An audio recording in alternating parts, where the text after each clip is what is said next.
following training is sponsored by the Niagara Library System. We serve our member libraries in Niagara, Orleans, and Genesee counties.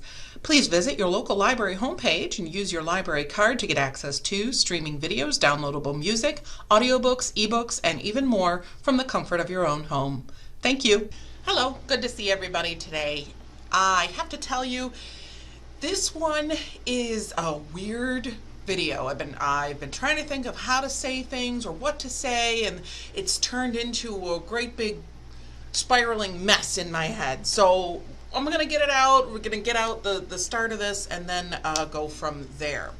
And how this started was it was going to be another book and a movie for any reluctant readers out there about the Witches of Eastwick, because of course we have this in our collection at Niagara. This is a large print one, and as you look at the screen, we of course have both the book you can see there on the screen, and if I scroll up a little bit, you can see here the Witches of Eastwick is also the movies. Fantastic. I'm like, yeah, book and a movie, here we are. And then I have not read the book and I have not seen the movie. So this is one of them that I have no personal experience with any of these. Something really caught my eye. There's several go-to websites that I use for information, and a big one that's been around for a long time is IMDb. That is the Internet Movie Database, imdb.com. And anything you want to know about actors or actresses, I think I've talked about it before, IMDb, great place to go. Plot summaries, all of that. For any movie reviews and that, of course, there's always Rotten Tomatoes. I like RottenTomatoes.com because they have both like critics and audience scores. They have different things like that. So Rotten Tomatoes, great resource for movies. And of course, then I went over to Goodreads.com for a summary of what people thought, what readers thought of the book. I did start reading the book just a bit after this. This has been a little while in the making. Like I said, this video has been percolating for me. Apparently there was a huge change between the book and the movie. And what started this all, let me go over to Rotten Tomatoes. And just to scroll up, here is Rotten Tomatoes and the tomato meter. The tomato meter is the critics usually, and then the audience score, of course, is the audience. And actually here with the Witches of Eastwick, you can see it was done in 1987. Comedy fantasy is what it's considered, and it has 34 professional critical reviews and almost 500,000 audience reviews. Anybody can create an account on Rotten Tomatoes and make a movie review. Scrolling down, they have the where to watch, the rate and review, different photos. They have here the movie info, so a nice little summary, the cast and crew of it, but then the critics review. Something happened here is I'm looking over here on the right side of the screen, and someone mentioned, this was from August 2019, and you can see it's Kathy Mayo. If I'm mispronouncing that, I apologize.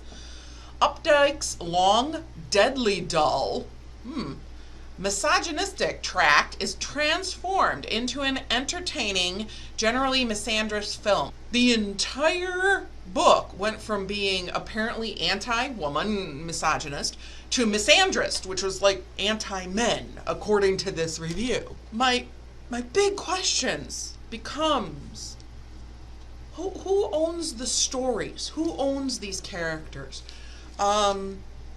This is the first book I've run into where, in these reviews, where the storyline has changed so dramatically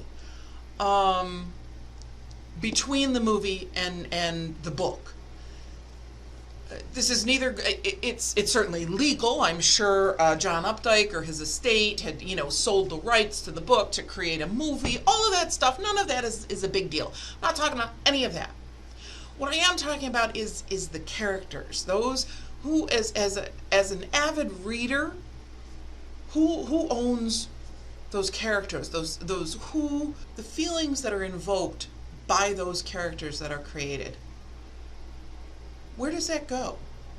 I moving over from Rotten Tomatoes, I'm going to go over to Goodreads, and I'm not there's a lot of actual swearing in the reviews on Goodreads, but they're generally very poor. People do not like the book. Wow. I was quite surprised.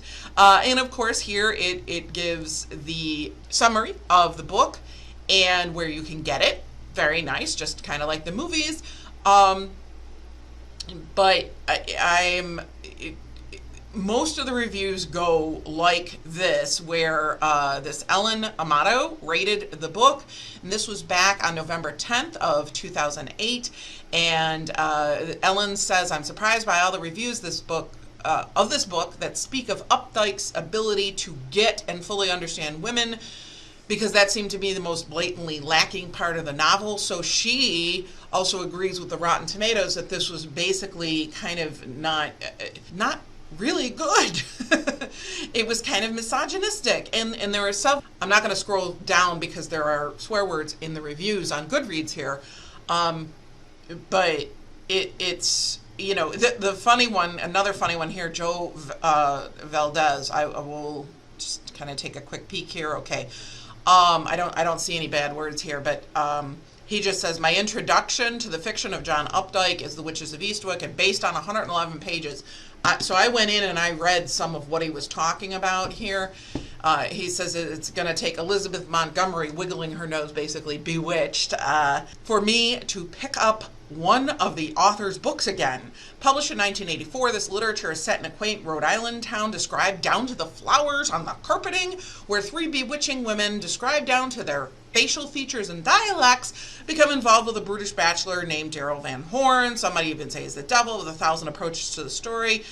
Pontifical and pumped up with his own magnificence, it ceases to be ridiculous, and basically he's just calling it unreadable. Really pretty amazing. And apparently, like I said, the movie changed many things significantly. And I'm going to move over to IMDb, and here's The Witches of Eastwick on IMDb.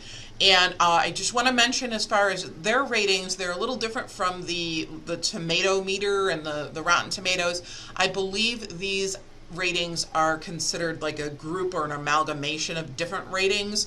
So, and their rating system is out of 10. The tomato meter is, let me take a quick peek. I don't know how the tomato meter works. I'll have to find out. So I don't know how the tomato meter works, but here, of course, they have the director, the writers. Here's, John Updike for the novel, and then Michael Christopher wrote the screenplay, starring Jack Nicholson, Susan Sarandon, Michelle Pfeiffer is in here. Different pictures from the movie and that, and running through the cast list, more like this, and then of course they have the storyline as well. Trivia, goofs, things like that. My real question was thinking about the characters, thinking about who they are, how they relate to us as the readers. The author, of course, creates them. Many times characters get more famous than authors. I mean, I read for Stephanie Plum. I don't read Janet Ivanovich. She's the real person. She's the author. But I like Stephanie Plum. That's the character she's created. I read a lot of Jack Reacher novels. That's Lee Childs. But it was Jack Reacher that interested me. And I'm just wondering how that works. There's been a lot of reboots in the movies and things like that, and adaptations, and I don't know, it just got me thinking. I hope it gets you thinking too. I hope you found this interesting. If you have more ideas or whatnot, and I've got to do a thing on Facebook too, and coupon sites. Take care. Got some good ideas in the pipeline. We'll see you next time. Bye now.